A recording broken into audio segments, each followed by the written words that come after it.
Have you ever wondered why fear, insecurity, and confusion never leave the human mind? Why do we constantly worry about what others think of us? In this deep spiritual discourse, inspired by the teachings of Ashtavakra and Osho, we explore the hidden truth behind human suffering. Most people spend their whole lives either trying to impress others or watching others. Some become performers, seeking attention and approval, while others become spectators, lost in entertainment, comparison, and distraction. But both forget one important thing: their true self. This video will take you on a powerful journey from unconscious living to pure awareness, the state of the observer, the silent witness within. Please like this video, share it with your friends and family, and leave a comment to share your thoughts and feelings. For more spiritual, mystical, and life-changing content, don't forget to subscribe to our YouTube channel and press the bell icon for future updates. You are the only watcher of everything, and in truth, you are always free. Your only problem is this: you think others are watching you instead of knowing yourself as the watcher. This teaching is very important. Understand every word clearly. Usually, we see ourselves through the opinions of other people. We use other people like mirrors. Slowly, we forget the real watcher inside us and become only what others see. This is natural in the beginning. A child is born without knowing who he is. He learns about himself from the people around him. Just as you need a mirror to see your face, a child needs others to understand himself. But when you look into a mirror, you become the person being seen, not the one who is seeing. How much do you really know about yourself? Only as much as others have told you. If a mother says, "My child is beautiful," the child starts believing he is beautiful. If a teacher says, "You are intelligent," the child believes he is intelligent. But if someone insults him or criticizes him, those words also enter deeply into his mind. This creates confusion because many different opinions collect inside us. One person says, "You are beautiful." Another says, "You are ugly." One says, "You are smart." Another says, "You are foolish." We accept all these voices, and slowly a conflict begins inside us. A split is created. That is why most people are not sure who they really are. They carry too many opinions from too many people. It is like standing before many mirrors, where every mirror shows a different image. But mirrors do not show your true self. They only reflect according to their own nature. Some mirrors make you look tall. Some make you look short. Some make you look beautiful. Some make you look strange and ugly. The reflection is not the real you. It is only the mirror's way of showing. In the same way, people's opinions are not your truth. They only show their own thoughts, feelings, and understanding. But we collect all these opinions and believe they are our real identity. Because of this, we become fearful, confused, and unstable inside. There is a deep fear inside people about what others think of them. What if people think badly about me? What if they think I am foolish? What if they think I am immoral? These fears arise because we build our identity from the opinions of others. George Gurdjieff used to tell his students, "If you truly want to know your soul, you must stop depending on other people." He was right. For centuries, spiritual masters have been saying the same thing. If you want to know yourself, stop searching for your image in the eyes of others. Many truth seekers left society, not because truth cannot be found while living among people, but because it is difficult to know your real self when surrounded by constant opinions. Everywhere, people keep telling you who you are. Even if you do not ask, opinions come from all directions. Slowly, you begin to live according to those opinions. There is a story. A politician died. His wife, who had died 2 years earlier, came to welcome him in the other world. But the politician said, "Wait, I first want to go to my funeral procession." His wife said, "Why? Your body is just dust now." But the politician replied, "I want to see how many people came to say goodbye to me." So both of them followed the funeral procession invisibly. There was a huge crowd. Reporters and photographers were everywhere. Flags were lowered in respect. Flowers covered the body.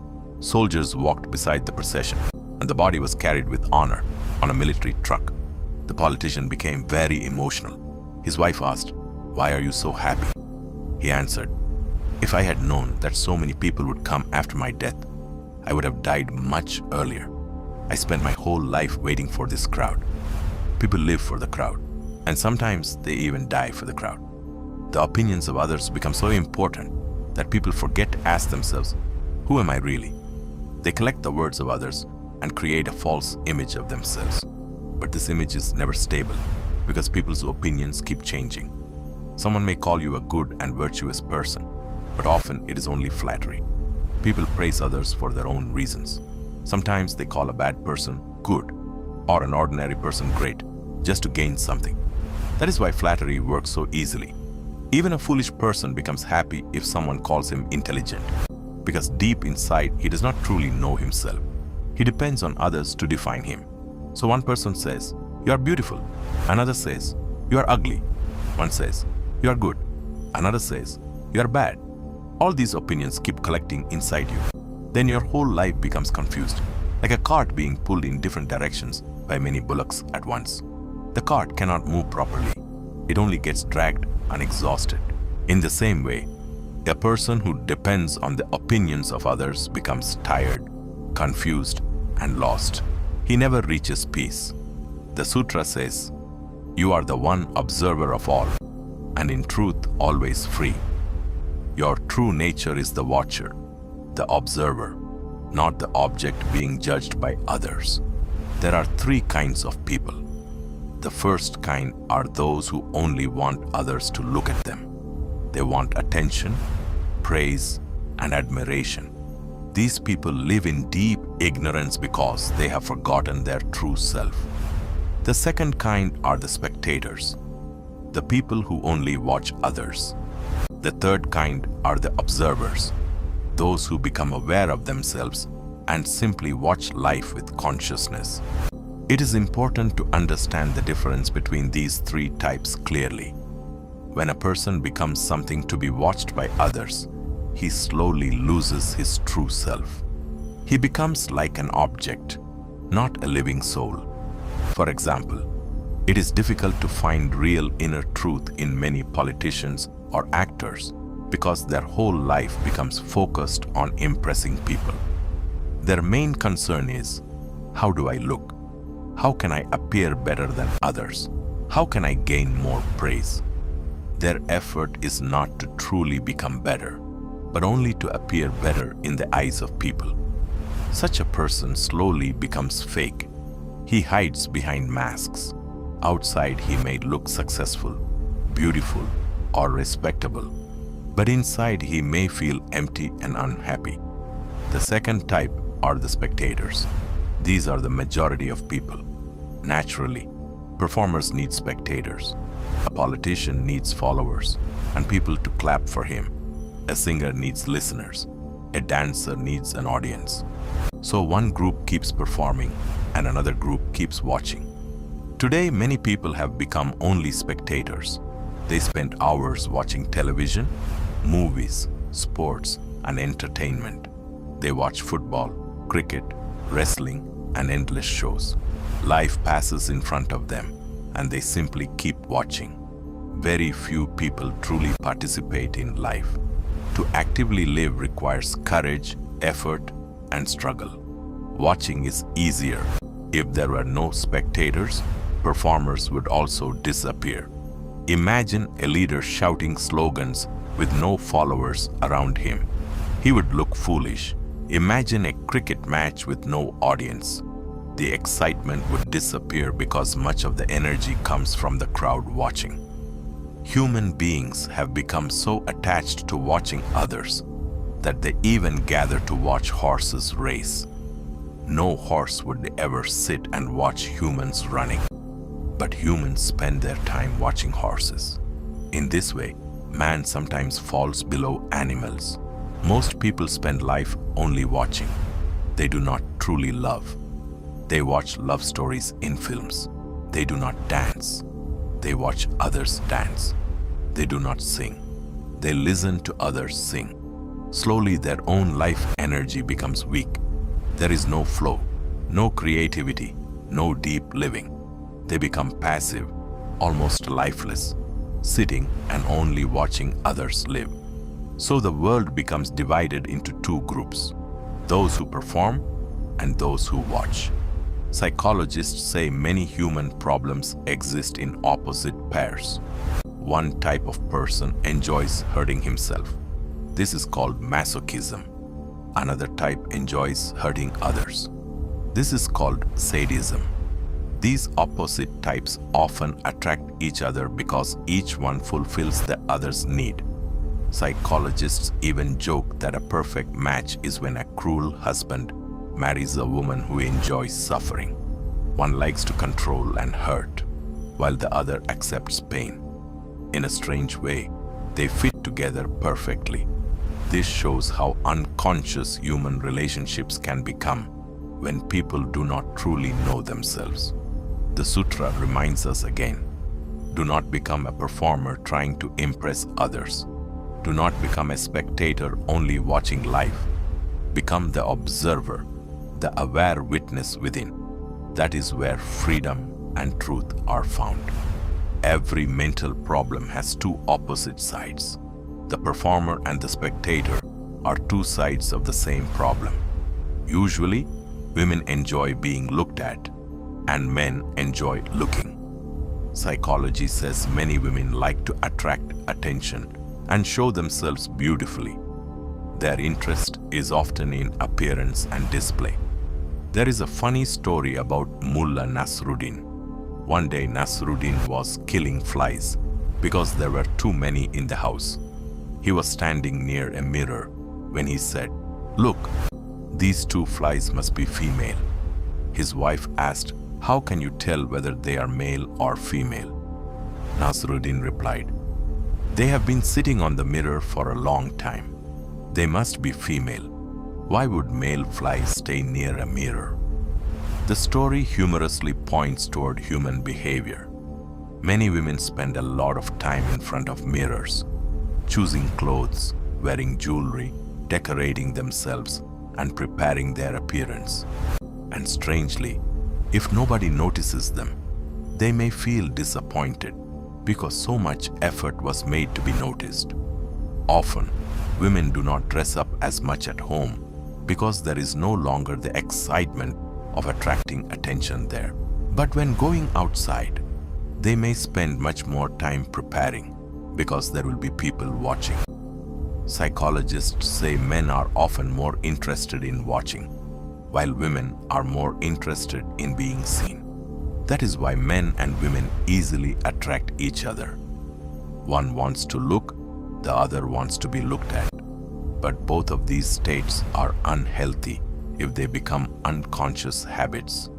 Ashtavakra says the true nature of a human being is neither to perform for others nor to remain a spectator. The real nature is to become an observer. This difference is very important. Many people think they are becoming observers, but actually they are only spectators. A spectator looks outward, an observer looks inward. A spectator focuses on other people and objects.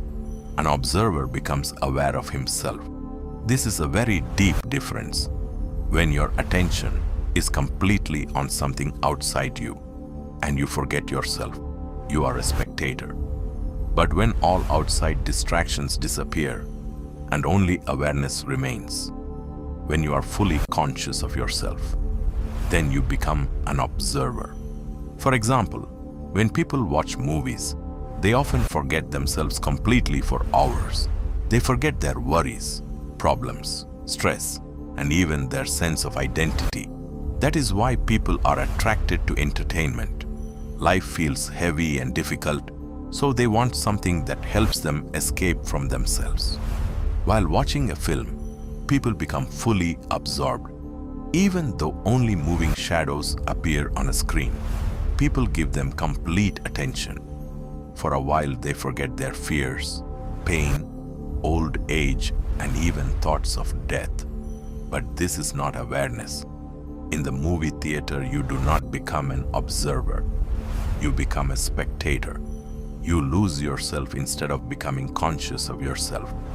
True observation means remaining awake and aware of your own inner being. You have forgotten the inner power that sees and watches everything. Your attention becomes completely lost in outside things. You become drowned in whatever you are watching. To be a spectator means to forget yourself. But to become an observer is completely different. In observation, all outside objects slowly disappear. It is as if the screen becomes empty. No movie is playing anymore. No thoughts remain. No words remain. The mind becomes silent, clear, empty, and peaceful. Now there is nothing left to see outside. Only the one who is seeing remains. And when you move deeply into this inner awareness, you become the observer. Humanity is mostly divided into two groups, performers and spectators. Very rarely does someone become a true observer. People like Ashtavakra, Krishna, Mahavira, or Gautama Buddha. Very rarely does someone awaken fully and become aware. The sutra says, "You are the one observer of all." The beautiful thing is this: the moment you become an observer, you realize that the observer is not many. It is one. Objects are many. Spectators are many. Performers are many. But awareness is one. Think of the full moon in the sky. Its reflection appears in rivers, lakes, ponds, oceans, and small puddles. If you start counting the reflections, there may be millions, but the moon itself is only one. In the same way, human personalities seem separate, but the inner consciousness is one. Performers and spectators are only reflections, like shadows in mirrors. The true observer inside all beings is one. When a person no longer wants to impress others and no longer wants to keep watching others, something beautiful happens. He becomes free. Now he no longer cares whether people call him beautiful, good, holy, or successful. Even the secret desire to appear spiritual disappears.